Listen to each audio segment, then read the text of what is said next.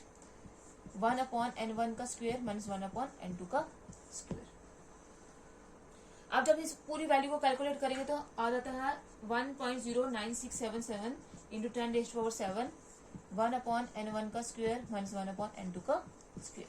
ये पूरी वैल्यू जो है ये इसको कैलकुलेट करके आई है। और ये जो पूरी वैल्यू है 1.09677 इंटू 10 रेज टू पावर 7 ये किसके बराबर होती है r के बराबर होती है। और r क्या है रेडबर्ग कांस्टेंट। तो nu bar is equal to r 1 upon n1 का स्क्वायर माइनस 1 अपॉन n2 का स्क्वायर। ये है हमारे पास रेडबर्ग फॉर्मूला या रेडबर्ग इक्वेशन जो कि क्या करती है जो एनर्जी लेवल्स हैं जो एनर्जी रिलीज हुई है उसको वेव नंबर की टर्म्स में एक्सप्रेस करती है। आर क्या है रेडबर्ग कांस्टेंट और उसकी वैल्यू क्या होती है 1.09677 इंटू 10 रेज टू पावर 7। तो इस इक्वेशन से ये क्या है रेडबर्ग फॉर्मूला है और इससे हम वेव नंबर जो है वो इजिली कैलकुलेट कर सकते हैं। तो n1 यहाँ पे क्या आएगी नंबर ऑफ शेल जहाँ पे इलेक्ट्रॉन था पहले और n2 जहाँ पे नंबर ऑफ इलेक्ट्रॉन जहाँ पे इलेक्ट्रॉन जंप करके जाएगा। तो r जो रेडबर्ग कांस्टेंट इसकी वैल्यू हमें पता है तो नंबर ऑफ शेल्स डाल के हम इजिली जो है वेव नंबर कैलकुलेट कर सकते हैं। तो एक एग्जांपल लेके डिस्कस भी करते हैं कि कैसे वेव नंबर कैलकुलेट कर सकते हैं हम।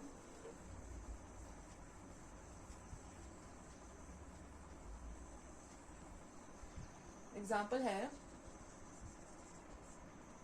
Calculate the wave number of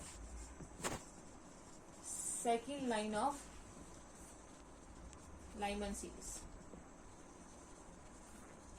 हमने लाइमन सीरीज के लिए सेकेंड लाइन में के लाइमन सीरीज के लिए वेव नंबर कैलकुलेट करना। अब सेकेंड लाइन का मतलब क्या है इलेक्ट्रॉन पहले ग्राउंड स्टेट में था।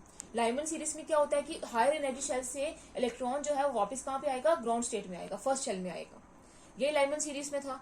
तो अब अगर सेकेंड लाइन का मतलब ये है कि ये लाइमन सीरीज के लिए ये जो n1 है जो फर्स्ट लाइन है वो ग्राउंड स्टेट होगी क्योंकि बाकी सारी शेल से इलेक्ट्रॉन जो है वो यहाँ पे आएगा तो इसको हम मानेंगे ही नहीं। तो लाइमन सीरीज के लिए जो n2 होती है जो सेकेंड शेल होती है वो फर्स्ट लाइन होती है और जो n3 होती है वो क्या होती है सेकेंड लाइन होती है। तो यहाँ पे सेकेंड लाइन का मतलब है थर्ड एनर्जी शेल क्योंकि सेकेंड लाइन से जो है इलेक्ट्रॉन फर्स्ट लाइन में आएगा तो सेकेंड लाइन यहाँ पे क्या बनेगी थर्ड एनर्जी शेल बनेगी। वैसे ही अगर हम थर्ड लाइन की बात करेंगे तो 1 इज इक्वल टू 4 होगा लाइमन सीरीज के लिए।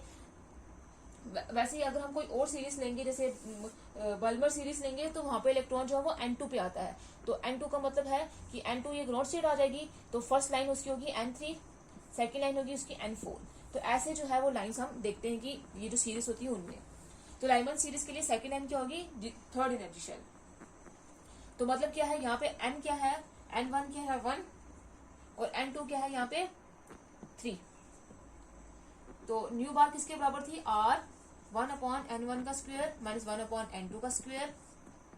New bar is equal to Rydberg constant की वैल्यू अभी हम रहने देते हैं n1 का स्क्वायर मतलब 1 का स्क्वायर n2 का स्क्वायर मतलब 3 का square is equal to r 1 का स्क्वायर करेंगे तो 1 आएगा 3 का स्क्वायर करेंगे तो 9 आएगा is equal to r cross multiplication करेंगे 9 1 upon 9 is equal to r 8 upon 9।